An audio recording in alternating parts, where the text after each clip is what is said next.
한동훈 장관 총선 출마 얘기가 나오니까 민주당은 전략적으로 관심 없다라면서 거리를 두고 있죠. 그런데 진짜 관심이 없는 걸까요? 오히려 점점 커져가는 등판론에 견제의 목소리가 더 나오고 있는 것 같습니다. 누군가는 이런 얘기를 했어요. 용비어천가 말고 한동훈의 훈비어천가라고 지적을 하고 있습니다. 국민의힘 당대표와 혁신위원장이 훈비어천가를 부르며 한동훈 띄우기에 열을 올리고 있습니다. 하지만 대통령은 나라님, 측근 장관은 세자로 모시는 듯한 국민의힘의 모습은 한심하기 짝이 없습니다. 한동훈 장관이 여의도 사투리 대신 5천만 언어를 쓰겠다고 했는데 법비들이 쓰는 서초동 사투리부터 고치십시오. 예. 자, 그 여의도 사투리 안 쓰겠습니다. 그 300명 정도 쓰는 여의도 사투리 안 쓰겠습니다 했더니 서초동 그 법원 검찰들 쓰는 서초동 사투리부터 고쳐라. 아, 이렇게 나오고 있어요. 어떻게 보십니까? 그러니까 제대로 그 여의도 사투리에 대한 의미를 알긴 안 것 같아요, 민주당이. 그러니까 민주당 국회의원들을 상대로 해가지고 저 앞으로 저렇게 하면 안 된다, 개혁하겠다라는 한동훈 장관의 말이라는 걸 알긴 알았던 것 같아요. 저걸 발끈한 거잖아요, 지금 여의도 사투리. 그러니까 이제 또 공격하기 위해서 서초동 사투리 이렇게 얘기를 하는데 지금 민주당 수준을 보면은요. 그 제대로 공격하는 전략적으로 하는 수준이 있는 사람이 없어 보여요.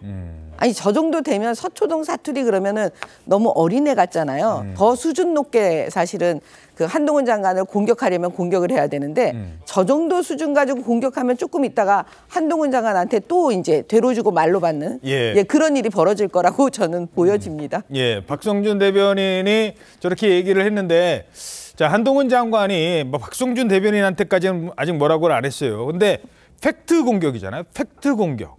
팩트 공격의 대상이 될 수도 있을 않을까. 잠시 뒤에 뭐 다른 의원 짚어보겠습니다만. 근데 한동훈 장관이 이렇게 얘기합니다. 나를 띄운 게 누군데요? 민주당 아닙니까? 국민의힘이 저를 띄운다는 것에 대해서 공감하실 분들은 많지 않을 것 같아요. 다만 민주당이 저를 띄운다는 점에 대해서 많은 분들이 공감하실 것 같습니다. 혁신위에서 스타 장관들 험지 출마 저는 스타 장관이 아니고요. 저는 그냥 법무부 장관으로서 최선을 다하겠다는 말씀드립니다. 예. 자, 일단 그 질문 하나 드리기 전에 요즘에 기자들이 계속 질문하잖아요. 아마 민주당에서도 계속 지켜볼 것 같아요. 한동훈 장관도 의식하는 것 같습니다. 뭐 스타 장관 나오고 총선 쪽 계속 질문을 하면 구체적으로 더는 얘기를 안 해요. 왜? 여기서 더 구체적으로 얘기를 했다가는 지금 현직 법무부 장관이 총선에 개입하는 거야? 그게 바로 탄핵이야? 이런 공격 받을 수 있거든요. 말을 되게 조심합니다. 대신 어떻게 나오느냐? 요거 잠시 뒤에 짚어드리고. 일단 법조를 오래 출입한 양은경 기자. 네. 한동훈 장관 누가 띄워준 건데요? 아까 지금 본인이 얘기했잖아요. 저거 지금 팩트인데 정말 민주당이 띄워준 거예요. 그렇게 얘기할 수밖에 없는 게 한 장관의 데뷔전이라고 할 수 있는 청문회 있지 않습니까? 예. 청문회에서 가장 유명한 발언 이모 발언 나왔잖아요. 이모, 3M 뭐 그때 많이 나왔었죠. 그거 다 민주당 의원들이 한 거잖아요. 지금은 뭐 잠적해서 연락이 안 된다는 최강욱 전 의원이 3M 발언했고 그리고 지금 그 코인으로 해서 뭐 내년 출마 안 한다고 그러죠. 김남국 의원이 그렇네. 하필이면 김남국 최강욱이었네요. 맞습니다. 그리고 거기다 이수진 의원의 그 태도 논란까지 해가지고 그 청문회에서부터 이른바 정말 민주당 의원들이 스타를 만들어줬고 그리고 이제 한 장관이 정말 그 도어 스태핑을 정말 많이 하지 않습니까? 근데 이제 이 도어 스태핑의 소재가 있잖아요. 제가 사실 뭐 다 일일이 세본 건 아니지만 빈도로 따져봤을 때 민주당의 이전 발언, 이전 뭐 이를테면 입장 그거를 가지고 한 게 한 70, 80%는 되는 것 같아요. 어허. 예를 들어서 이제 뭐 최근 같은 경우에도 뭐 이제 민주당이 뭐 검찰총장 탄핵 그런 얘기 나오니까 한 장관이 그러면 민주당 위헌정당 심판 뭐 이런 식으로 얘기를 한다든지 그런 식으로 초밥 먹은 사람이 탄핵 대상이지. 그러니까요. 뭐 범죄자가 그 검사를 고를 수 있는 나라가 어디냐 뭐 이런 발언도 그렇고 그러니까 이재명 대표를 이렇게 의식하고 얘기를 한 거고요. 이게 지금 어떤 현상하고 비슷하면은 과거 추미애 장관이 윤석열 총장을 키웠다. 그런 얘기하잖아요. 네. 그래서 추미애 장관이 뭐 내 명을 거역한다 뭐 이런 발언으로. 그랬었죠. 그리고 이제 그때 당시 윤 총장이 부하가 아닙니다. 부하가 아닙니다. 이러고 이런 장면들이 이렇게 계속되면서 이른바 체급을 키워줬다. 그런 얘기가 나오지 않습니까? 그러니까 한 장관 같은 경우에도 민주당에서 어느 순간부터 그런 얘기가 나왔어요. 제가 알기로도 더 이상 상대하지 말자. 예. 질문도 하지 말자. 정말 체급만 올라간다. 그런 얘기가 나올 정도로 정말 한 장관을 키운 것은 민주당이다. 상당히 맞는 얘기입니다. 예. 참 딜레마예요. 이런 딜레마 같은 상황에서도 요즘 민주당에서는 너도 나도 한동훈 공격수를 자처하고 나서고 있는 것 같습니다. 총선 앞두고 공천 상황 앞두고 있고 요즘 언론에 많이 나가는 게 유리한 상황이죠. 자, 처음에는 김의겸, 그다음엔 최강욱, 민영배, 게다가 요즘에는 송영길 전 대표까지 나서서 한마디씩 합니다. 그게 어떻게 돌아오는지는 중요하지 않은 것 같아요. 그런데 이번엔 이 사람이 한동훈 장관 공격수로 합류를 했습니다. 이정석 검사의 비리가 만천하에 드러났습니다. 누구 마약은 잡고 누구 마약은 다 봐주는 거였습니까? 검사가 관계된 마약 사건은 무마시킨 것에 대해서 한동훈 법무부 장관이 책임져야 합니다. 예. 자, 서영교 의원의 공격이었습니다. 자, 이번에는 그러면 한동훈 장관, 매번 팩트로 반박한다는 한동훈 장관, 이번에는 뭐라고 했을까요? 민주당에서는 검사판에 본회의 때 또 추진을 할 건데 검사 집단 자체의 자정 능력이 부족하기 때문에 어쩔 수 없다라는 이유로 계속되고 있거든요.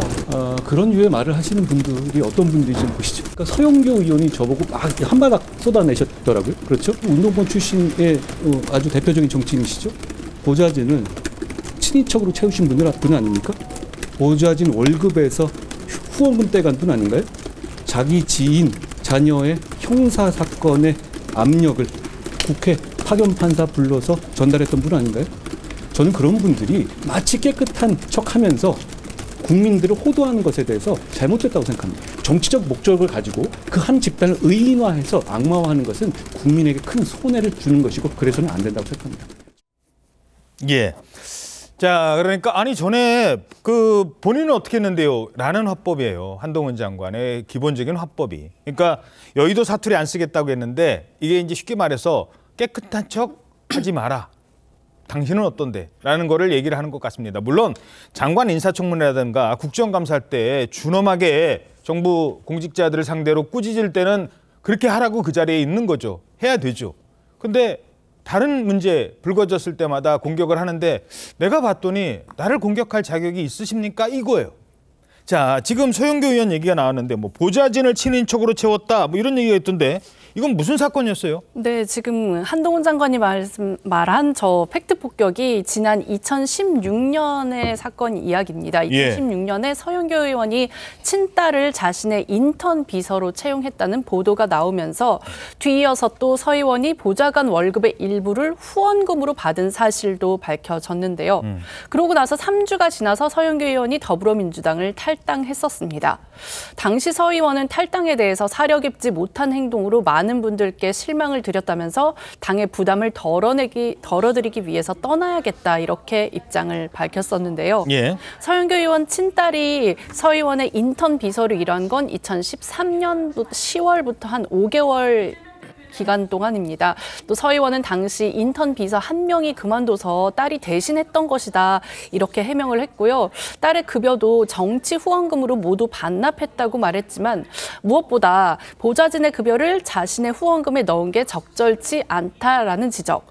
또 로스쿨에 다니는 서 의원 딸이 입학 과정에서 이 국회 인턴 경력을 활용했을 수도 있다 이런 의혹도 제기되면서 의혹이 커진 바 있었습니다. 예. 네, 이후에도요 2015년에 친동생을 5급 비서관으로 채용해서 논란이 일기도 했습니다. 예, 물론 이제 이 부분 중에 일부 이제 해명이 된 부분도 있고. 하지만 당에서는 그때 상당한 징계가 나왔었습니다.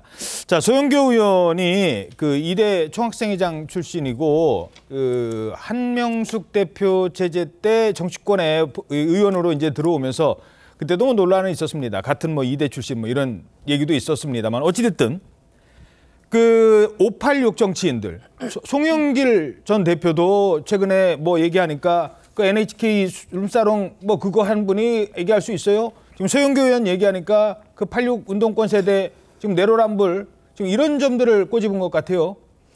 그 이제 운동권 출신 국회의원들이 국회 안에서도요. 지금 어떤 입장이냐면 본인들만 엄청 깨끗하고 본인들만 도덕적이고 본인들만 민주화 운동을 해서 나라를 위해서 희생했고 그러니까 그 오만함이 사실은 저는 이미 다 발산되고 있다고 봐요. 근데 그런 게 너무 오랫동안 지속이 되면 자기가 무슨 말을 하는지도 모르고 이제 말을 하게 되는 거죠. 그리고 이분들이 대부분이 뭐냐면 다른 사람 공격하는 거를 굉장히 잘해 왔습니다, 지금까지. 그러면 국민들 입장에서 사실은 아니 자기들이 남을 공격할 때는 본인은 깨끗해야 되는 거잖아요. 근데 국민들 입장에서 보면 그 운동권 출신 국회의원들이 깨끗하지 않은 분들이 많은 거예요. 그래서 그 지점을 한동훈 장관이 콕콕 집어서 얘기하니까 다 와 너무 시원하다. 저는 지금 이게 어떻게 보면 팬덤 현상의 가장 기본이라고 보여집니다. 예를 들면 보세요. 서영교 의원 자기 지금 그 한동훈 장관이 얘기한 것처럼 아니 뭐 딸을 갖다가 보좌진으로 넣죠. 자기 친동생을 보좌진으로 넣죠. 뭐 여러 가지 사실은 흠이 많다고 저는 보여요. 그럼 이 정도 되면 보통은 공천을 못 받아요. 근데 뭐 지금 최고위원 하고 있잖아요. 물론 이제 그 사건은 과거 얘기예요. 2016년. 네. 그래서 이제 그것 때문에 탈당까지 한 경력이 있잖아요. 그래서 한동훈 장관이 기본적으로 얘기하는 거는 흠 없는 사람, 깨끗한 사람이 나에 대해서 지적해다오. 저는 지금 이거를 간접적으로 말하고 있는 것 같습니다. 과거 이제 민주화 운동하고 운동권을 하신 분들이 민주당에도 있습니다만 정의당에도 계시니까 그런 질문을 하나 드려버리죠. 민주화 운동할 땐 정말 춥고 배고팠습니다. 그렇죠? 그리고 그때는 정말 전두환 노태우 시절에는 민주화 운동이 그 상당히 중요한 역할을 했고 대한민국 민주주의 발전에 기여를 했어요. 근데 일부는 정의당으로 가셔서 춥고 배고프게 정치하십니다. 근데 일부는 뭐 꼭 그런 건 아닙니다만 민주당으로 가서 등 따숩고 배부르게 정치하신 분들도 있어요.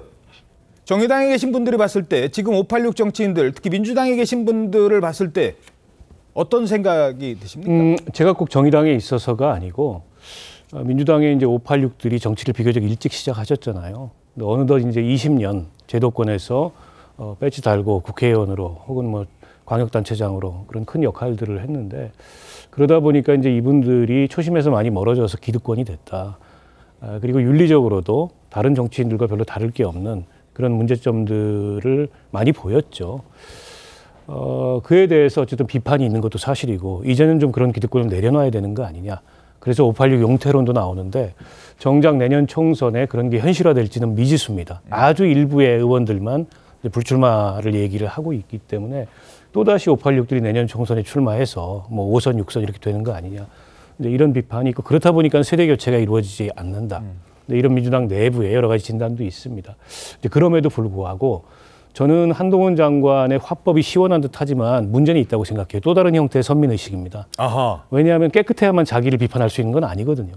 그리고 검찰의 내로남불식 수사 행태나 한동훈 장관을 비판한 거지 그게 국민을 호도한 건 아닙니다. 예. 그런 기준으로 따진다면 지금 국민의힘 내부에도 남을 비판할 자격이 없는 정치인들이 숱해요. 예. 그에 대해서는 왜 한마디도 안 하죠. 그래서 저거는 또다시 검찰 출신의 엘리트로서의 586 운동권과는 다른 그런 도덕적 선민의식을 드러낸 거일 뿐이고 예.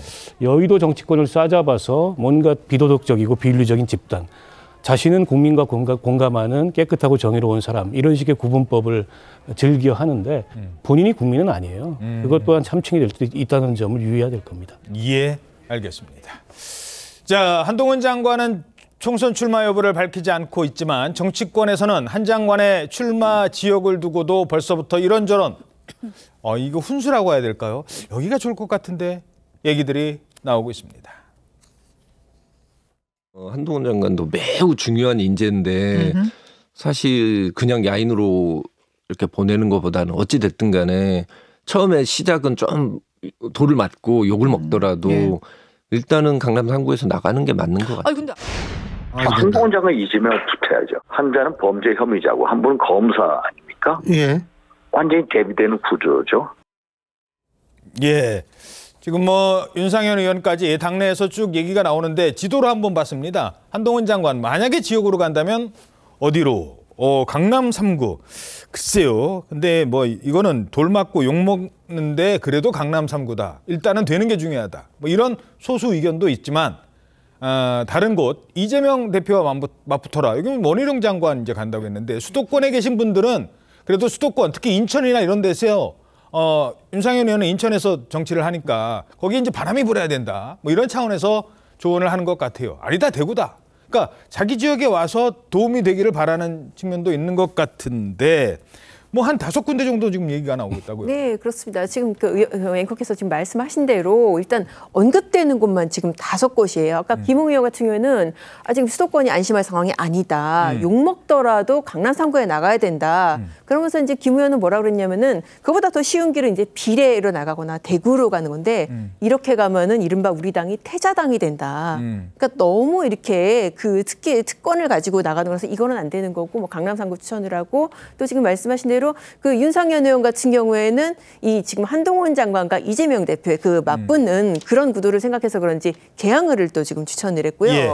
제일 처음 나온 건 사실 종로 쪽이죠. 예. 근데 이제 종로 쪽에 지금 최재형 의원이 현역으로 있으니까 종로설이 먼저 제일 나오니까 최재형 의원이 이 구역은 내가 지킨다 뭐 이런 식으로 이제 언론 인터뷰를 통해서 조금 이른바 좀 사수의지를 드러내고 있고 지난번에 보궐선거로 당선된 지 얼마 안 됐는데 그렇습니다. 뭐 이런 주장을 하세요, 사실. 그러니까요. 또 심지어는 뭐 어디서는 좀 용산, 그러니까 국민 지금 이제 대통령실이 있는 용산 주변 이렇게 나오니까 이제 조금 뭐 추이는 두고 봐야 하겠지만 사실 이게 당내 역학관계도 고려를 해야 되잖아요. 그러니까 한 장관의 당선 가능성뿐만 아니라 현역들의 반발, 또 현역들의 어떤 뭐 당선 가능성 그런 것이 다 고려를 해야 되기 때문에 상당히 복잡한 함수가 될 것으로 보입니다. 예, 그리고 또 한 가지 지금 어디 가겠다라고 할 수 있는 상황은 아니에요. 일단 뭐 정치를 할지 말지도 얘기해서는 안 되는 상황이고 그런데 어디 간다고 또 먼저 얘기를 하면 상대방이 그 대진표 보고 또 맞춰서 짜거든요. 전략적으로도 먼저 얘기할 수 없는 상황입니다. 짧게 두 분께 한동훈에게 조언을 한다면 어디가 좋을 것 같다. 어떻게 하는 게 좋을 것 같다. 어떻게 보세요? 일단 빨리 장관직부터 내려놓으시는 게 좋을 것 같고요. 예. 한다면 수도권 격전지에서 돌파를 해야죠. 수도권. 강남이나 대구 같은 따뜻한 아랫목에 앉아서 전방 지원을 한다는 건 후방에 앉아서 그건 논리 모순이고요. 그리고 전방에 나가서 싸우는 게 좀 부담스럽다. 안 될 수도 있으니까. 근데 그런 분은 전방 선거에 도움이 안 됩니다. 그런 의미에서 본인이 돌파해야 도움이 되는 거죠. 예. 어떻게 보세요? 그 나중에 이제 대선 후보까지 저는 생각해서 이 바둑돌을 둬야 된다고 생각을 해요. 그러니까 지금 여러 이제 얘기가 많이 나오는데요. 저는 조금 좀 다른 우리 앵커님하고 다른 생각인데 왜 황교안 전 대표 때의 그 사례를 좀 반성과 여러 가지 경험을 통해서 그 만약에 나간다고 하면 저는 빨리 결정하는 게 맞다고 보여져요.